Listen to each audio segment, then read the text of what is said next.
আমার মেয়েকে তুমি যত্নেই রেখেছিলে, আর শুনলাম তুমি একটা স্টার্ট আপ বিজনেস শুরু করেছো। ইনভেস্টমেন্ট তো লাগেই, তাই এটা রাখো তুমি। লজ্জা পাচ্ছ কেন? এটা তোমার, you have earned it.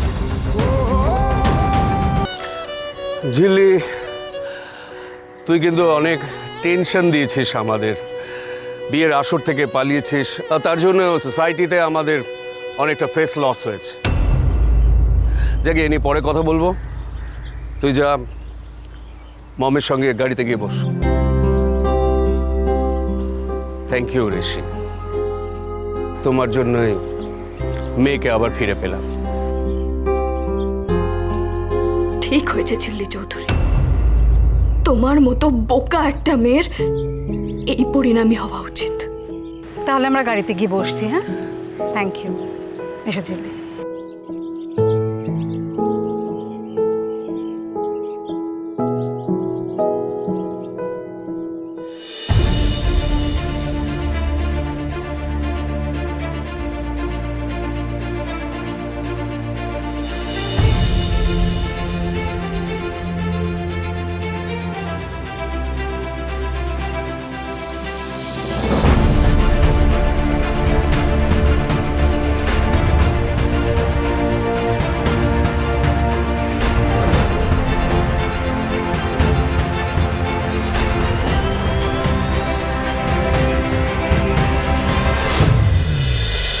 Genuinely বলছি, থ্যাংক ইউ ওয়ান্স অ্যাগেন।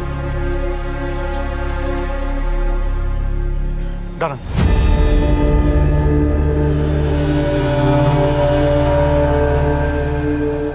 না না, এটা কি করছো? এটা তুমি রাখো, ফেরত দিও না প্লিজ। প্লিজ এটা নিতে আমায় বাধ্য করবেন না।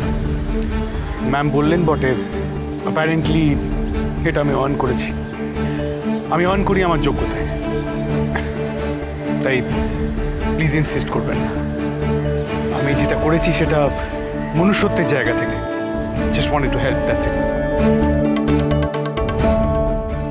দেখো, আমার মেয়ে কিন্তু তোমাদের বাড়িতে বেশ অনেক দিনই ছিল, সেটার জন্যই একটা টোকেন অ্যামাউন্ট সেই হিসেবে রাখো। আমাদের বাড়িতে গেস্টদের জন্য সবসময় দরজা খোলা থাকে, আর ঝিল্লি তো ছিল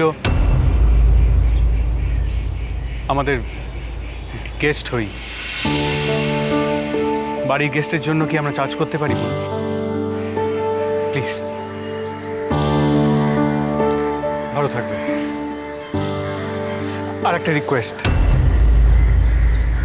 দেখুন, ফ্যামিলি ম্যাটারে আমি জানি না আমার কথা বলা উচিত কি না, তাও সেই দুঃসাহস করছি। ঝিল্লিকে যদি পারেন তাহলে সানির সাথে একবার দেখা করিয়ে। তুমি এতটা ওয়ারিড হয়েও না, আমরা বিষয়টা দেখে নিচ্ছি, ডোন্ট ওয়ারি। তেঁতুল পাতা সোম থেকে রবি প্রতিদিন সন্ধ্যে ৬টায় স্টার জলসায় ও ডিজনি প্লাস হটস্টারে।